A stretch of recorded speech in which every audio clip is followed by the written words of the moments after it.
Mbechi scoffed. Busy, busy, always busy with work. Is your work more important than your family? Look at my son, hungry because his wife can't cook on time.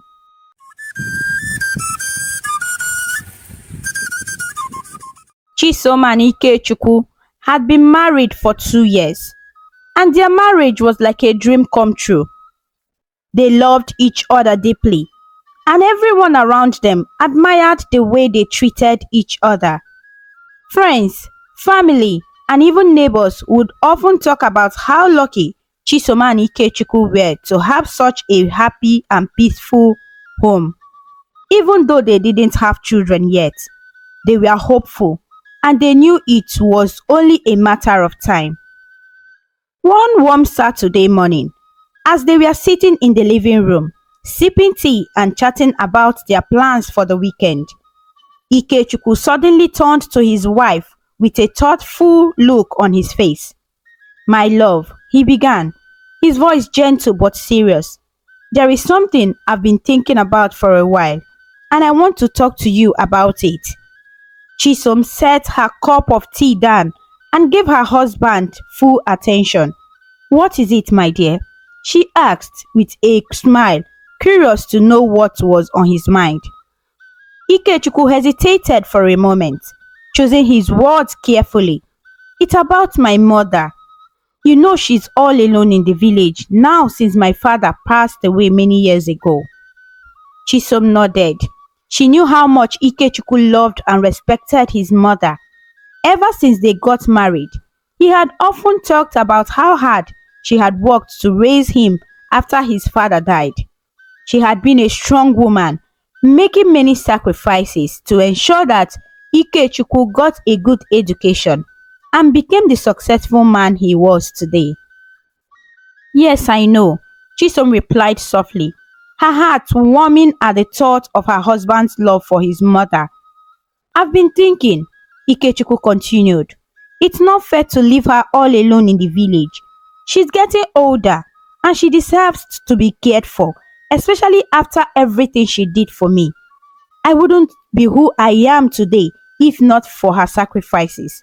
She's the reason I finished school, got a good job, and even met you." Chisom smiled at that. She had heard the stories before about how Ikechukwu's mother had sold some of her most precious belongings just to pay his school fees. It was clear that Ikechukwu's mother was a strong and selfless woman, and Chisom admired her for that. "You are right, my love," Chisom said after a moment of thought. "Your mother has done so much for you. I think it's a wonderful idea to bring her here to stay with us. She shouldn't be alone." Ikechukwu's face lit up with happiness. He reached out and took Chisom's hand, squeezing it gently. "I'm so glad you understand," he said, his voice filled with gratitude. "I wasn't sure how you would feel about it, but I knew I had to ask." "Why wouldn't I agree?" Chisom asked, laughing softly. "She's your mother, and she's done so much for you. Besides, it would be nice to have her here with us. I'm sure she'll be happy to live in the city and be close to you too." "Thank you, my love," Ikechukwu said, leaning over to kiss his wife on the forehead. "You always know the right thing to say."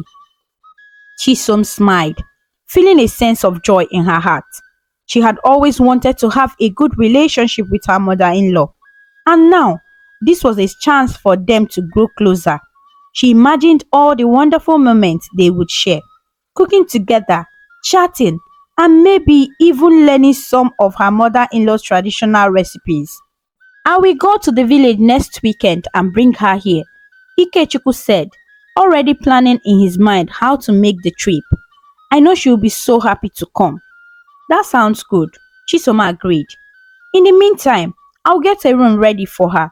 I want her to feel comfortable and welcome in our home." Later that afternoon, after they had finished their chores, Chisom went to one of the spare rooms in the house. It was a cozy room, not too big but perfect for her mother-in-law. She wanted to make sure it was not only clean but also decorated beautifully, just like she would do for a special guest. She dusted the shelves, swept the floor, and made the bed with fresh clean sheets. She even placed a small vase of flowers on the beside table, thinking that it would brighten the room. As she walked, Chisom couldn't help but feel excited. She wondered what her mother-in-law would think of the room. Would she like the flowers? Would she feel comfortable here? Chisom hoped so. I want her to feel at home, Chisom said to herself as she fluffed the pillow. She deserves to be treated well after all she's been through. When Ikechukwu came in to see the room, he was so impressed. Wow, baby, you've really outdone yourself, he exclaimed, looking around. The room looks so amazing. My mother is going to love it. I hope so, Chisom replied, smiling shyly. I just want her to feel welcome. She's done so much for you and now it's our turn to take care of her. You are the best wife anyone could ask for, Ikechukwu said, pulling her into a warm hug. Thank you for always being so thoughtful. The days passed quickly, and before they knew it, the weekend had arrived. Ikechukwu packed his bags and prepared to travel to the village to bring his mother. Chisom saw him off at the door, reminding him to greet his mother for her. Drive safely, Chisom said, waving as Ikechukwu got into the car. And don't forget to tell Mama I can't wait to see her. I won't forget, Ikechukwu called back with a smile. I'll bring her back as soon as I can. As Ikechukwu drove off, Chisom stood at the doorway, feeling a mix of emotions. She was excited to welcome her mother-in-law, but she also felt a little nervous. What if her mother-in-law didn't like the city? What if she didn't feel comfortable living with them? Chisom shook off her worries, reminding herself that everything would be fine. I'll make sure she feels at home, Chisom whispered to herself. She's part of the family now and will take good care of her. With that, Chisom went back into the house, her heart full of hope and excitement for the new chapter that was about to begin in their lives. 2 long days after Ikechukwu went to the village, he returned to the city with his mother, Mbechi. Chisom was excited to welcome her mother-in-law, and as soon as they arrived, she greeted her warmly at the door. Welcome, Mama, Chisom said with a bright smile, reaching out to help with her bags. Mbechi gave her a small smile and nodded. Thank you, my daughter, she replied, stepping into the house. It's good to be here. For the first few days, everything seemed fine.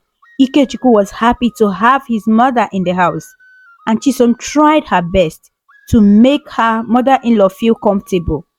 They all sat together during meals, and Chisom even took time off from work to show Mbechi around the city, making sure she felt at home. But after a month, things began to change. Chisom noticed that her mother-in-law was not as friendly as she had been in the beginning. No matter what Chisom did, it seemed to upset Mbechi.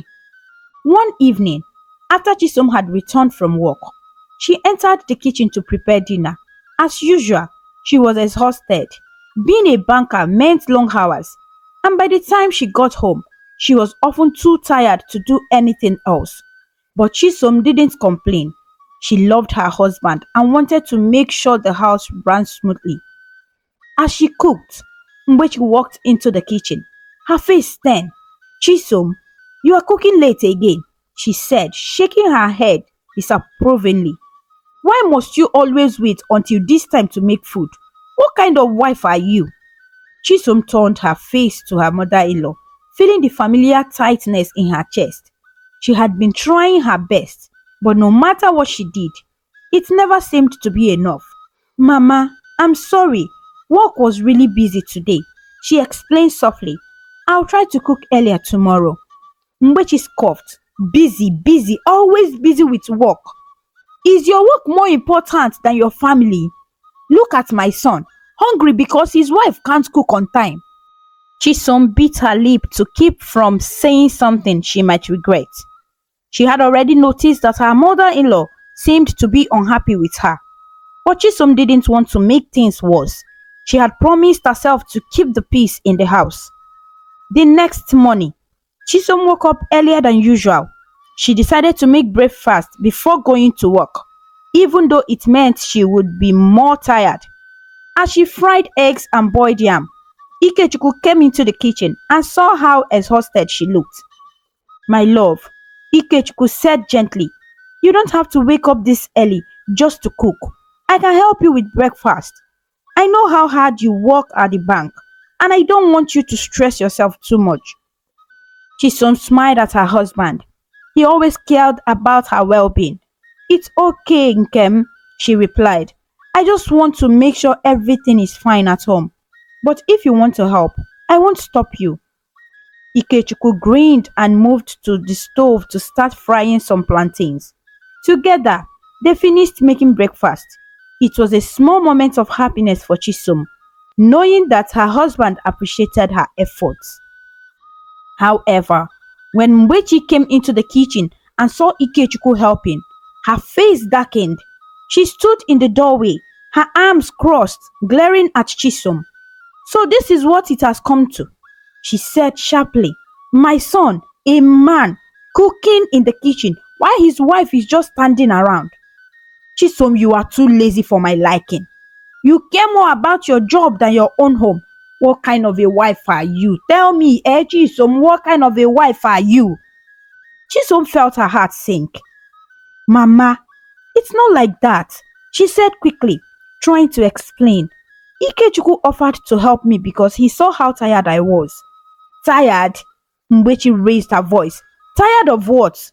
Of spending my son's money? That is all you do. You don't know how to take care of a family. Oh, my poor son. My poor son having to suffer like this just because you are a lazy woman." Ikechukwu stepped forward, trying to calm his mother down. "Mama, please, it's not Chisom's fault. I wanted to help. She works very hard, and I don't mind cooking sometimes." But Mwechi wouldn't hear of it. She stormed out of the kitchen, muttering under her breath. Chisom felt tears welling up in her eyes, but she blinked them away. She didn't want to cry in front of Ikechukwu. "It's okay, Nkem," Ikechukwu said, putting a hand on her shoulder. "Mama will come around, don't worry." Chisom nodded, but deep down, she wasn't too sure. Things were getting harder with each passing day. Every little thing she did seemed to anger her mother-in-law. If she cleaned the house, Mwechi would complain that it wasn't clean enough. If she went to the market, Mwechi would ask about how much the prices of the items. And when Chisom told her, she would accuse her of wasting her son's money. One evening, after returning from the market, Chisom sat down to rest for a few minutes before starting dinner. Mwechi came into the living room and asked, "Chisom, how much did you buy those vegetables for?" Chisom answered honestly, "I bought them for a 500 naira, Mama." Mwechi's eyes widened and she immediately began shouting, "500 naira? You must be joking. How can you spend that much money on vegetables? Do you think money grows from trees? You are just here squandering my son's money. Good for nothing woman." Chisom was shocked by the outburst. "Mama, that's the normal price in the market," she explained, trying to stay calm. "I didn't spend more than I should." But Mwechi wouldn't listen. She continued to scold Chisom until Ikechukwu came home that evening. Later that night, when Chisom told Ikechukwu about the argument, he sighed and shook his head. "Chisom," Ikechukwu said, "maybe you should stop telling Mama the actual prices of things. Just tell her a lower price so she doesn't get upset." Chisom frowned. "But Ike, you know I'm not comfortable lying. I don't want to lie about something like that." "I understand," Ikechukwu said, rubbing his forehead tiredly. "But it's just to keep the peace. Mama means well, but she's just worried about me. If telling her a smaller price will make things easier, maybe it's worth it." Chisom didn't know what to say. She wanted to keep the peace, but she also didn't want to lie. She loved Ikechukwu and didn't want to create problems in their home. But it seemed like no matter what she did, her mother-in-law would find something to criticize. As she lay in bed that night, staring at the ceiling, Chisom wondered how long she could keep going like this. She loved her husband, but living with her mother-in-law was becoming more difficult with each passing day. She could only hope that things would get better soon. The tension in the family of Chisom and Ikechukwu home continued to grow day by day. Every morning, Mbechi woke up early, sometimes even before the sun had risen, to prepare breakfast. She moved quietly in the kitchen, chopping vegetables, boiling water, and stirring pots as though the house belonged only to her and her son. When she was done cooking, she would call for Ikechukwu to come and eat, but she never called Chisom. At first, Chisom thought it was just a mistake. Maybe her mother-in-law had forgotten to call her. But after it happened a few more times, she realized that it wasn't a mistake. Mbechi deliberately left her out of the meal. If Chisom joined them at the table, her mother-in-law would fix her with cold harsh stares. It was as though she couldn't stand the sight of her daughter-in-law eating the food she had prepared. Chisom, Ikechukwu would say gently whenever he noticed how uncomfortable she was at the table, "Don't mind Mama, maybe she's just not used to you yet. She will come around." But Chisom wasn't so sure. Every time she sat down to eat, she could feel the anger radiating from her mother-in-law's eyes. It was like being under a dark cloud that followed her everywhere, even though Chisom always thanked her mother-in-law for the food, saying, "Thank you, Mama. God bless you for the cooking."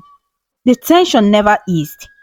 One day, after another awkward breakfast, Chisom confided in Ikechukwu, her husband. "I don't think your mother likes me," she said, her voice heavy with sadness. "It's been a month now, and nothing I do pleases her. She doesn't even call me for breakfast. And when I sit down to eat, she looks at me like I don't belong here." Ikechukwu sighed and rubbed his face. "Chisomu, you are overthinking it. Mama doesn't hate you. She's just adjusting to life in the city. It's not as bad as you think, you know." "But it is," Chisom insisted. "You don't see the way she looks at me? It's like she's angry with me all the time. And it's not fair, Ike. I've been trying my best to make her feel welcome, but she acts like I'm not even here." Ikechukwu wrapped his arms around Chisom's shoulder and pulled her close. "I know it's hard, but please, just be patient with her. Mama sacrificed so much for me, and I don't want her to feel neglected. I will talk to her again, okay?" Chisom nodded, though she wasn't sure talking would help. Still, she loved Ikechukwu, and for his sake, she decided to keep trying. After another week of feeling unwelcome at the breakfast table, Chisom made a decision. She would stop eating at home in the morning. It was too painful to sit there with her mother-in-law glaring at her, and besides, she often felt too tired to eat before going to work. Instead, she would grab something small on her way to the bank. The next morning, as usual, Mbechi prepared breakfast without inviting Chisom. When Ikechukwu came to the table, he looked around, surprised that his wife wasn't there. "Where is Chisom?" he asked, glancing at his mother. "How would I know?" Mbechi said sharply, stirring his tea with more force than necessary. "Maybe she's too busy with her bank work to eat." Ikechukwu frowned. "Mama, Chisom is always busy, but she makes time for the family. Let me call her." He went to the bedroom and found Chisom getting ready for work. "Chisom, why aren't you coming for breakfast?" Ikechukwu asked, looking concerned. Chisom hesitated, unsure of how to explain. I decided to eat something on my way to work. I didn't want to cause any trouble." "Trouble? What do you mean?" Ikechukwu's eyes narrowed in confusion. Chisom sighed. "I've told you before, Nkem. Your mother doesn't seem to want me there. The way she looks at me, it's hard to sit at the table when I know I'm not welcome." Ikechukwu sighed deeply, running his hand through his hair. "Chisom, Mama told me yesterday that she thinks you find her irritating. She even said that you don't like her food. I know that's not true, but it's making her upset. Chisom looked down at the floor. I don't find her irritating, but it's clear that she doesn't like me being around. I've tried explaining this to you, but it feels like you don't believe me. Ikechukwu took a deep breath. I believe you, Nkem. I just need to see it for myself. Tomorrow morning, I want you to come to breakfast with me. We will sit together and I'll watch how things go. Chisom nodded slowly. Alright, I will come. The next morning, Chisom woke up early and joined Ikechukwu in the dining room. As usual, Mgbechi had woken up even earlier to prepare breakfast. This time, she had made porridge yam, one of Ikechukwu's favorites. When Ikechukwu and Chisom walked into the room together, Mgbechi's face immediately changed. Her cheerful expression faded, and her eyes narrowed as soon as she saw Chisom. Good morning, Mama, Chisom greeted politely, trying her best to keep things peaceful. Mgbechi mumbled something under her breath, but didn't look at her daughter-in-law. Ikechukwu noticed the tension but said nothing. He was waiting to see how things would unfold. They all sat down to eat, and Chisom hesitated before taking a bite of the porridge yam. She chewed slowly, trying to focus on the food. But with each bite, something strange began to happen. Her stomach started to turn. The more she ate, the worse she felt.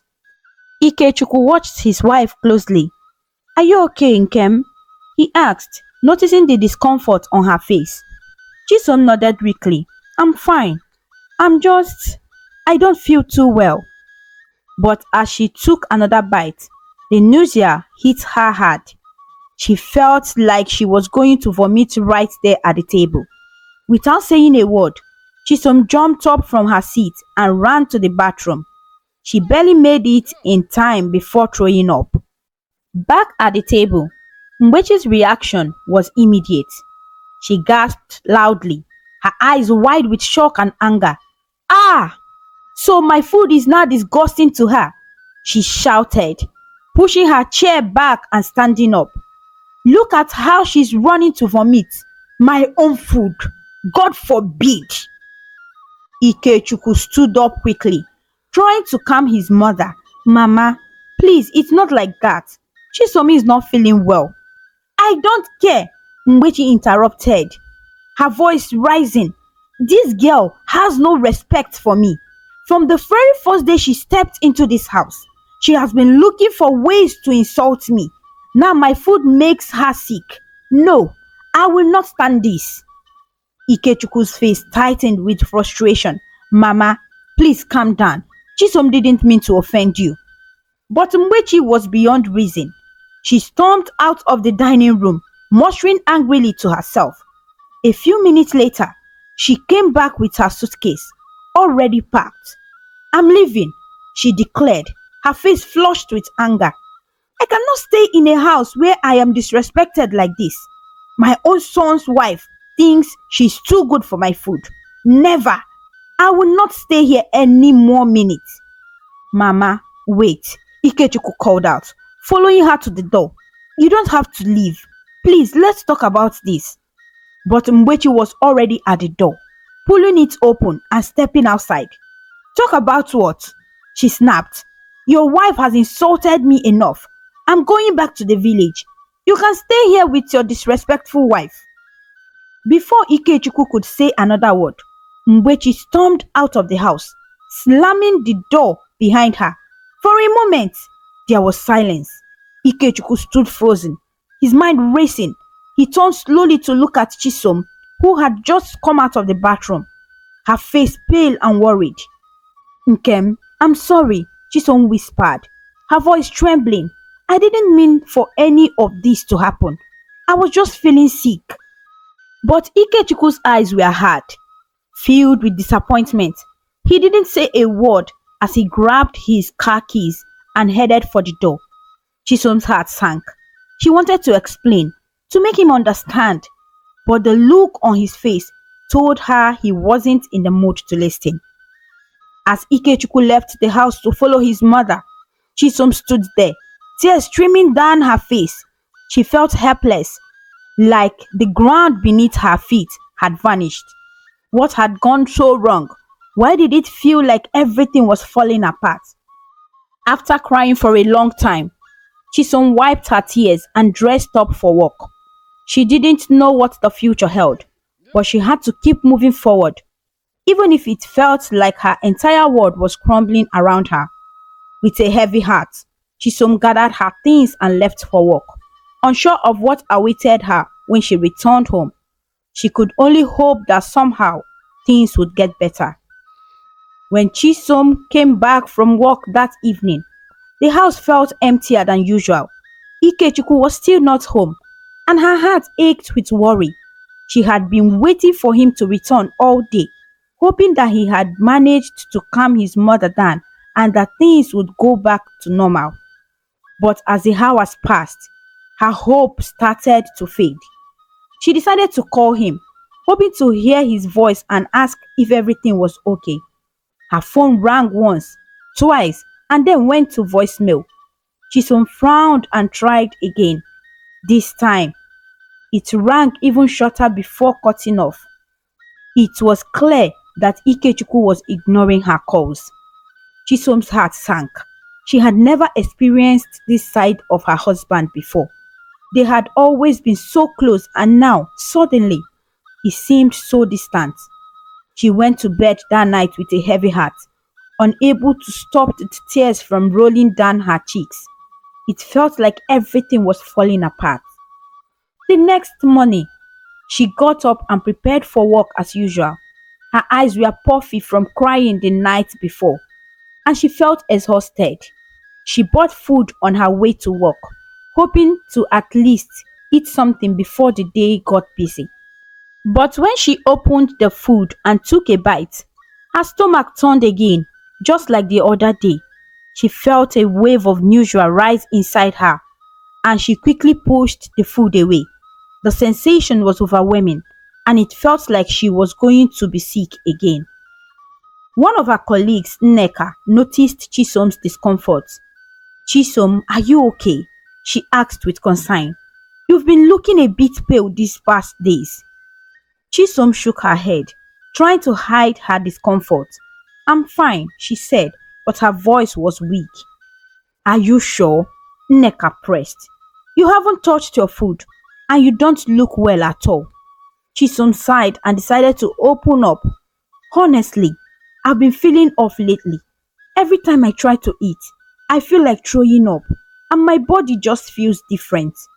Nneka's eyes widened. "Have you considered that you might be pregnant?" Chisom blinked, surprised by the question. "Pregnant?" she repeated, as if the thought had never crossed her mind.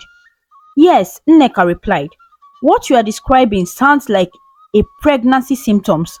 You should probably go to the hospital and get tested, just to be sure." Chisom thought about it for a moment. Could it be? She had been feeling nauseous for days, and now that Nneka mentioned it, it made sense. "Maybe you are right," she said slowly. "I will go to the hospital after work and check." That afternoon, after finishing her task at the bank, Chisom headed straight to the hospital. She felt nervous as she waited for the test results, her mind racing with thoughts of what it would mean if she was truly pregnant. Her heart pounded in her chest as the nurse finally called her name and handed the results. "Congratulations," the nurse said with a smile. "You're pregnant." Chisom's breath caught in her throat. Pregnant? She couldn't believe it. She was going to be a mother. A wave of emotion washed over her, excitement, fear, and uncertainty all at once. She knew that this was something she had waited for a long time. But with everything happening between her and Ikechukwu, the timing felt bittersweet.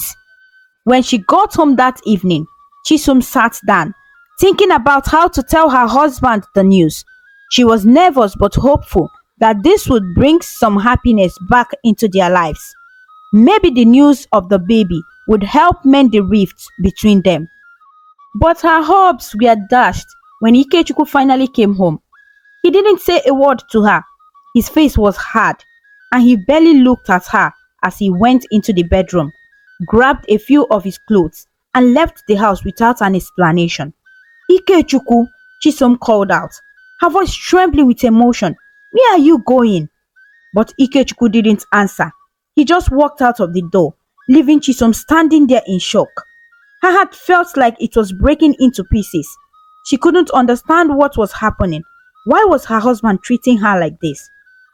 For the rest of the week, Ikechukwu didn't return home. He didn't answer her calls, didn't respond to her messages. Chisom felt more alone than she had ever been in her life. She was pregnant, dealing with all these new feelings and changes, but her husband wasn't there for her. At the end of the week, Chisom decided to go to the market to buy a few things. She needed to get out of the house and clear her mind. As she walked through the busy market, her eyes suddenly landed on something, or rather someone, that made her stop in her tracks. There, in a small bar just across the street, was Ikechukwu, her husband. He was sitting at a table, chatting and laughing with a woman. The sight of him, so carefree and relaxed, stunned Chisom. She couldn't believe what she was seeing. Her heart raced as she slowly walked closer to the bar. As she approached, the woman noticed her and tried to stand up, but Ikechukwu placed his hand on her shoulder and told her to sit back. Don't worry about her, he said, his voice calm and dismissive. Chisom stood frozen, her mind spinning. Tears welled up in her eyes, blurring her vision. She couldn't understand how her husband could be sitting there, enjoying himself with another woman, while she was left at home, carrying their child, confused and heartbroken. Without saying a word, Chisom turned and walked away. Her chest felt tight with pain, and the tears that had been threatening to fall finally spilled over. She didn't stop walking until she reached her house, her legs trembling from the effort of holding herself together. When she got home, she collapsed onto the bed, the weight of everything crashing down on her. She had tried to stay strong through all this, but now it felt like the world was too heavy to carry. She cried for her marriage, for the man she loved who seemed to have forgotten her, and for the child growing inside her who would be born into a home filled with pain and uncertainty. Each day after that, Chisom sat in silence, thinking about everything that had happened. Her mind was a whirlwind of emotions, hurt, anger, confusion, and sadness. She couldn't understand why Ikechukwu had changed so much, why he had abandoned her in her time of need. What had she done wrong? Was it because of the incident with his mother? Was it her fault? As the days went by, Chisom's sadness deepened. She felt more and more isolated. There was no one she could talk to about what she was going through. Her once happy marriage had turned into a nightmare, and now, with her pregnancy, she didn't know what the future held. Chisom would sit on the edge of her bed, hands on her stomach, wondering how she would raise a child alone. She loved Ikechukwu, but she couldn't understand the man he had become. How could the same man who had promised to love and protect her be the same person who now ignored her, who spent time with another woman while she cried herself to sleep? Every night, Chisom lay in bed, her mind filled with questions she had no answers to. Would Ikechukwu ever come back? Would he even care when he found out she was pregnant? Or had he already moved on with someone else? The loneliness was unbearable. Chisom had always imagined that pregnancy would be a joyful experience, something she and her husband would celebrate together. But instead, it was filled with heartache, and she felt more and more alone than ever. Days turned into weeks, and still there was no word from Ikechukwu. Chisom continued to cry herself to sleep, wondering if things would ever go back to how they used to be. She was tired, both physically and emotionally. All she could do was hope that somehow, some way, things would get better. But deep down, she feared that the life she had dreamed of was slipping away, piece by painful piece. One day at work, Chisom sat at her desk, staring at her computer screen, but her mind was far from the task in front of her. She had been thinking about Ikechukwu non-stop. It had been days since they had spoken properly, and the silence between them was weighing heavily on her heart. She knew that things had been difficult since his mother left the house, but she didn't understand why he was shutting her out. She missed him, missed their talks, their laughter, and the love they once shared. She couldn't take it anymore. I need to see him, Chisom whispered to herself, making up her mind. Maybe if they could talk face to face at his office, away from the tension of the house, they could sort things out. She wanted to explain everything to him, especially about the pregnancy. He needed to know, and they needed to fix whatever was broken between them. With a determined heart, Chisom left her office during her lunch break and headed straight to Ikechukwu's workshop. When she arrived, she walked into the reception area, looking around for any sign of her husband, but Ikechukwu wasn't there. Chisom approached one of his colleagues, a woman who had always been friendly to her. "Good afternoon," she greeted politely, trying to sound calm. "Please, do you know where my husband Ikechukwu is?" The woman's expression changed instantly. She looked at Chisom with a mixture of surprise and discomfort, as though she didn't know what to say. The other people in the office turned their heads to stare at her, whispering among themselves. Chisom felt a sense of unease creeping over her. One of the men nearby cleared his throat and spoke up. "You mean to say you don't know? Haven't you heard what happened?" Chisom frowned, confused by the question. "What do you mean?" she asked, her heart starting to race. "What happened?" The man exchanged glances with the others before answering. "Your mother-in-law had an accident the day she left your house. She was hit by a car. Didn't you know?" Chisom's blood ran cold. "What?" she gasped, feeling her legs go weak. "An accident? When did this happen?" "4 days ago," the man replied. "Ikechukwu hasn't been to work since then. He's been at the hospital with her." Chisom felt like the ground had been pulled out from under her. How could this have happened? And why didn't she know? She had no idea that her mother-in-law had been in an accident. And now Ikechukwu had been at the hospital all this time without telling her. "Which hospital?" Chisom asked urgently, her voice shaking. The man gave her the name of the hospital, and without wasting another moment, Chisom rushed out of the office and headed straight there. Her mind was spinning with a mix of fear, guilt, and confusion.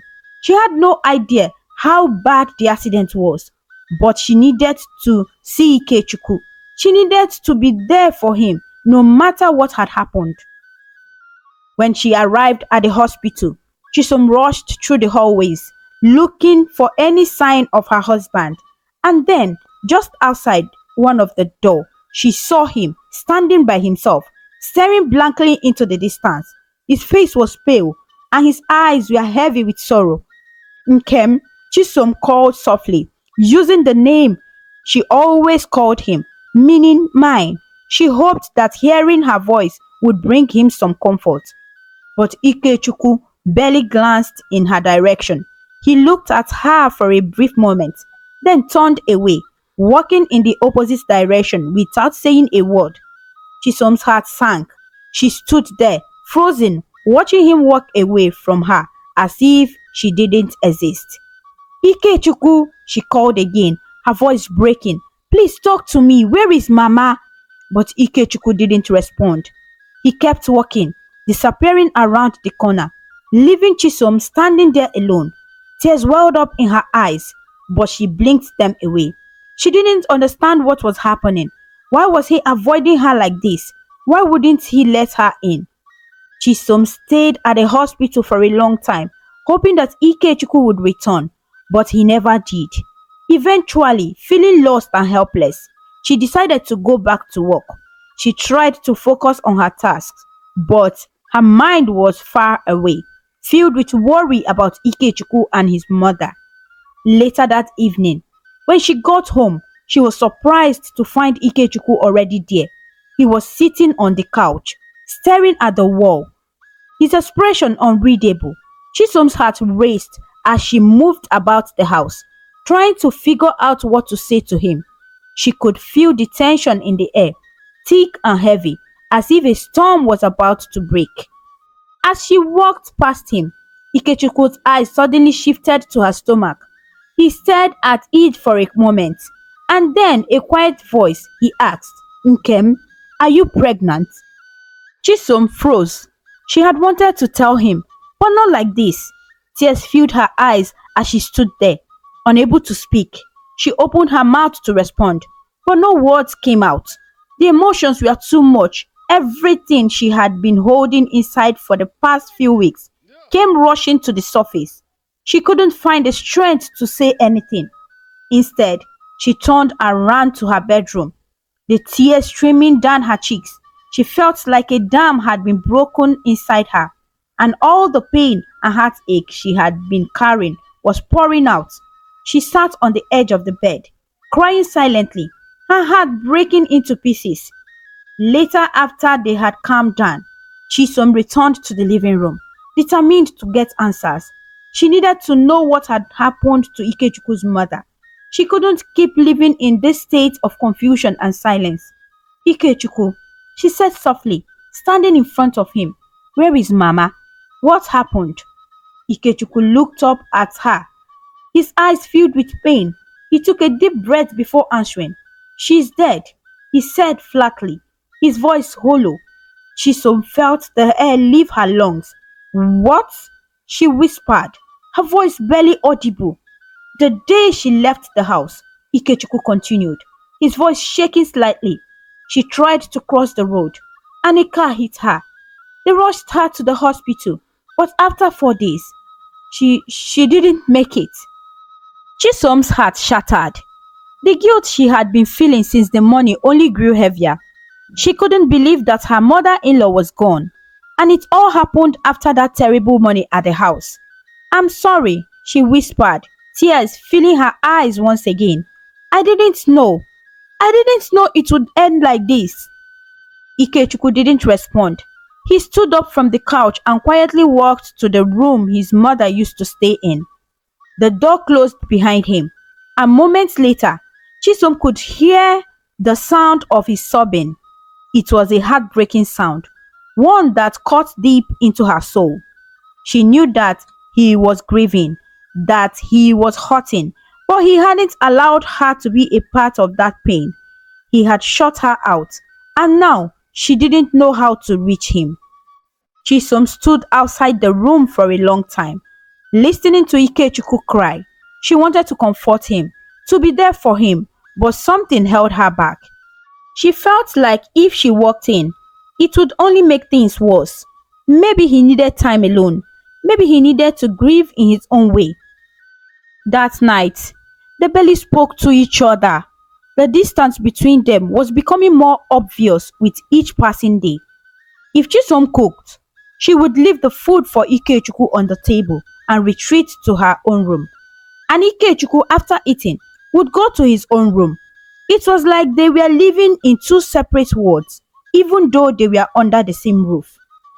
The silence was unbearable, but neither of them seemed willing to break it.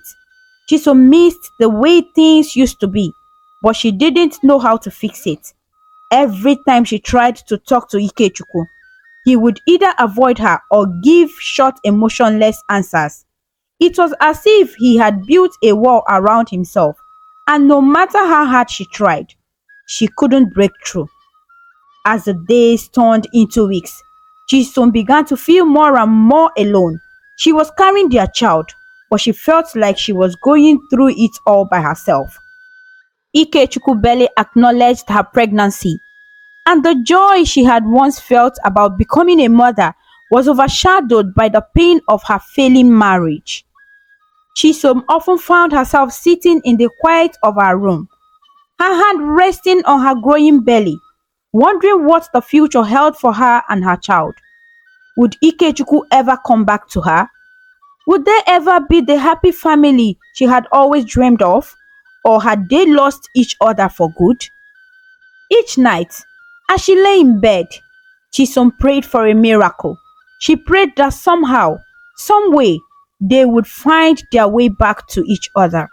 But deep down, she feared that the distance between them had grown too great, and that their love, once so strong, was slipping away into the darkness. Every night, after the day his mother passed away, Ikechukwu's sobbing became a familiar sound in the house.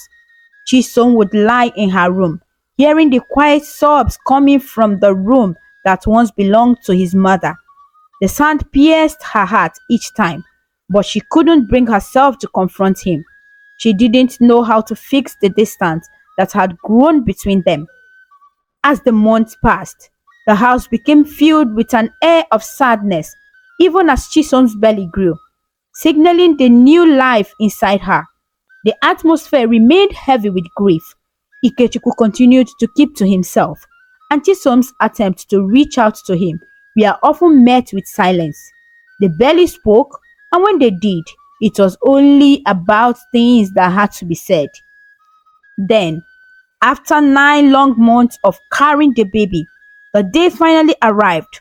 Chisom went into labor early one morning, and despite everything that had happened between them, Ikechukwu rushed her to the hospital. He stayed by her side throughout the painful hours, holding her hand as she cried out in pain. It was a rare moment of closeness, one they hadn't shared in a long time. After hours of labor, their baby boy was born.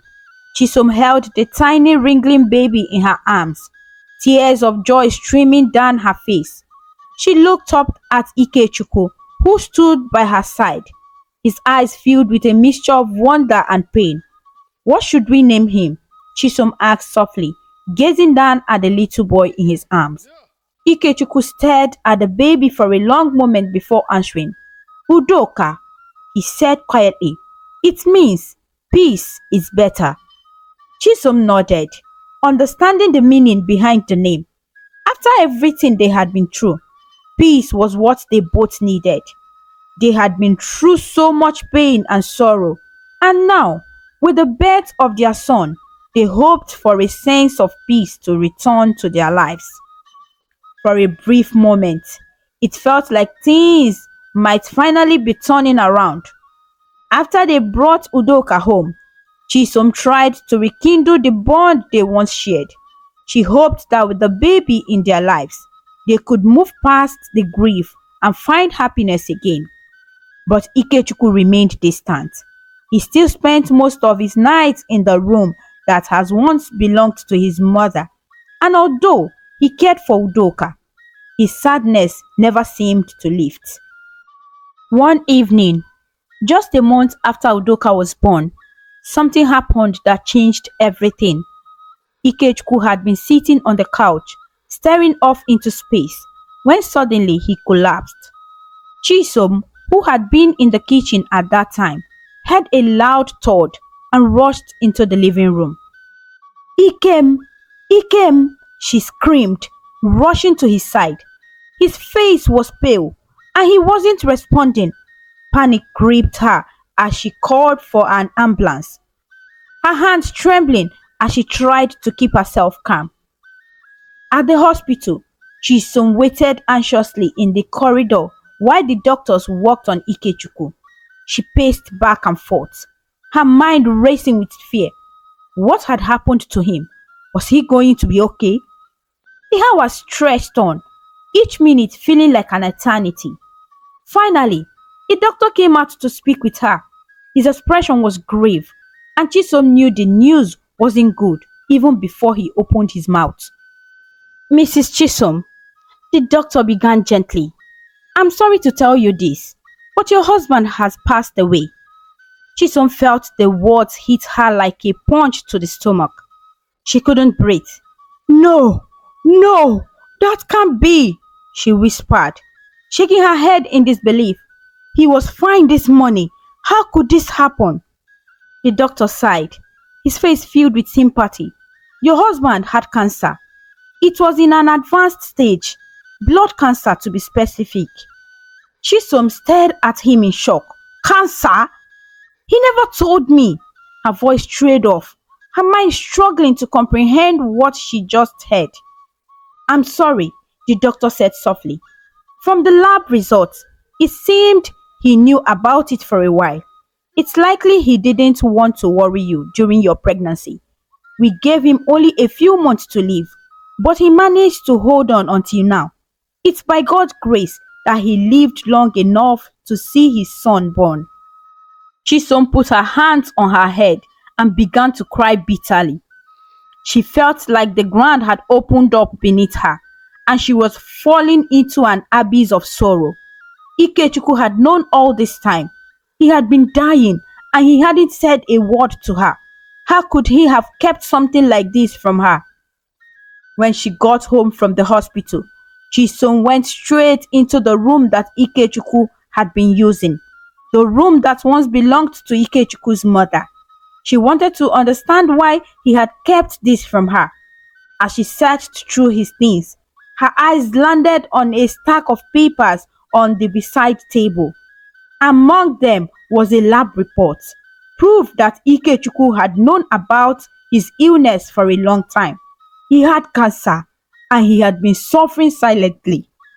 Tears filled her eyes again as she continued to search. That was when she found the letter, tucked underneath the papers.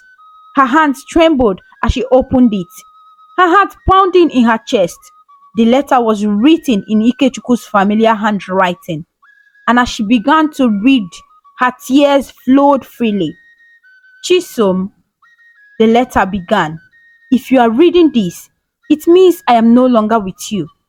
I'm sorry I didn't tell you about the cancer. I didn't want you to worry, especially during your pregnancy. I know you, and I know that the stress would have been too much for you. I wanted you to have a safe delivery. Please, don't be angry with me. I love you and our son more than anything, and I hope that you can forgive me for not telling you the truth.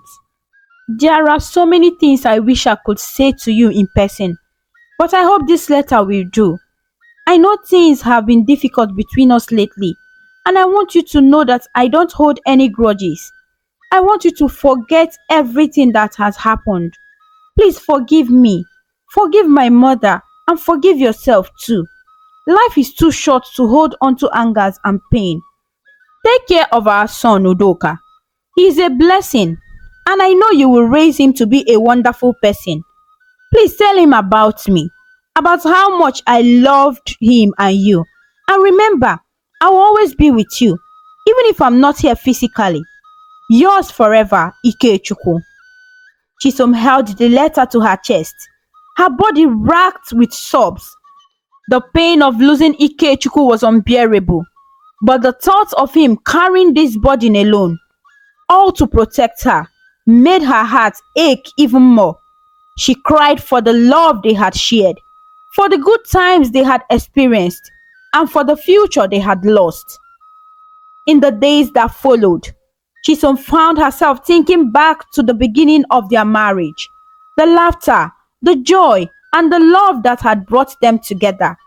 She remembered how Ikechukwu had been her rock, her partner, her everything, and now he was gone, leaving behind only memories and their son Udoka.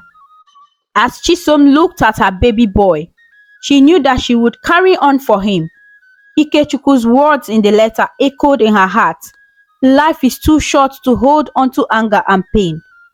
She knew now that she had to let go of the bitterness, the regret, and the grief. Ikechukwu had been right. No one knew what tomorrow held, and holding grudges didn't change anything. The lessons of forgiveness was one that she would carry on with her for the rest of her life. Chisom realized that forgiveness wasn't just about letting go of anger towards others. It was also about forgiving oneself. She had blamed herself for so many things, but now, with Ikechukwu's letter in her hands, she understood that life was unpredictable, and sometimes the best thing one could do was to move forward with an open heart. As she held little Udoka in her arms, Chisom whispered softly, "Peace is better." She knew that from this moment on, she would live her life with peace in her heart, just as Ikechukwu had wanted. Weeks later, the family came together and prepared for the burial. Chisom stood by the graveside, her heart heavy as the final shovelfuls of earth covered Ikechukwu's coffin. The day was overcast, the sky grey and filled with dark clouds, mirroring the sadness that had settled deep in her chest. Friends and family had gathered around her, offering their condolences, but their words felt distant, as if she were hearing them through a forge. Ikechukwu was gone. The man she had loved, the father of her child, had been taken from her far too soon. As the priest said the final prayers, Chisom could barely hold back her tears. She held Udoka close, the tiny baby wrapped in a soft blanket, unaware of the deep grief surrounding him. When the ceremony ended, Chisom stayed behind for a moment, standing alone in front of the fresh grave. She couldn't bring herself to leave. It felt like if she walked away, she would be leaving a part of herself behind. She knelt down and placed a small bouquet of flowers on the grave, her tears slightly falling onto the earth. "Ikechukwu, Nkem," she whispered, her voice trembling. "I don't know how I'm going to do this without you. I just wish you have told me. I wish we could have faced this together, but I know you wanted to protect me, and I forgive you for that. I love you. I will always love you."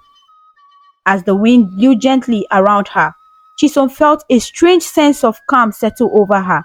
She couldn't explain it, but it was as if Ikechukwu's presence was still with her, comforting her in her moment of deepest sorrow. She looked down at Udoka, who was sleeping peacefully in her arms, and she knew that no matter how hard things become, she would find the strength to carry on for their son. With one last look at the grave, Chisom stood up and walked away, knowing that this was the hardest thing she would ever have to do. She had buried the man she loved, but his memory would live on in her heart and in the life of their son. As the days passed, Chisom spent time reflecting on everything that had happened. She often thought back to the letter Ikechukwu had written, and his words gave her comfort.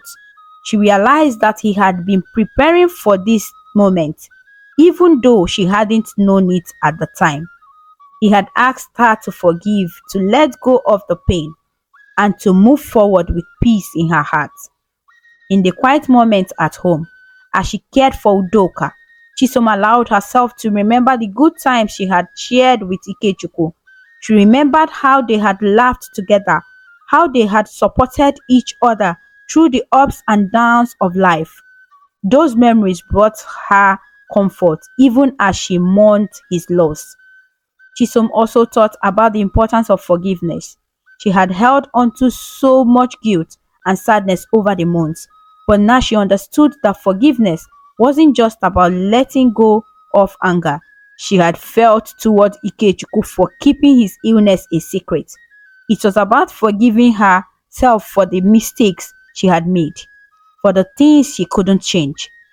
Ikechukwu's death had taught her one important lesson. Life was unpredictable. No one knew what tomorrow held, and holding on to grudges or regrets only made the burden of life heavier.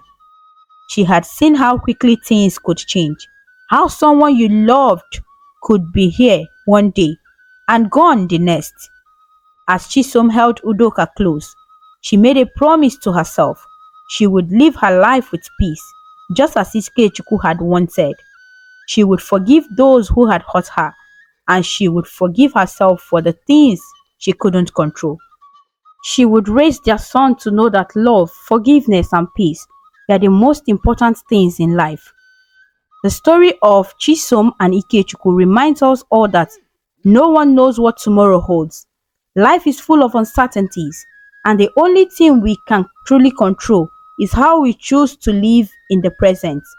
Forgiveness is not just about others, it's about healing ourselves. Holding on to anger or grudges only creates more pain. In the end, peace is better. And with that, my dear friends, our story comes to a close. But remember, the magic of storytelling lives on, waiting to whisk us away on new adventures, where the wonders of imagination know no bounds.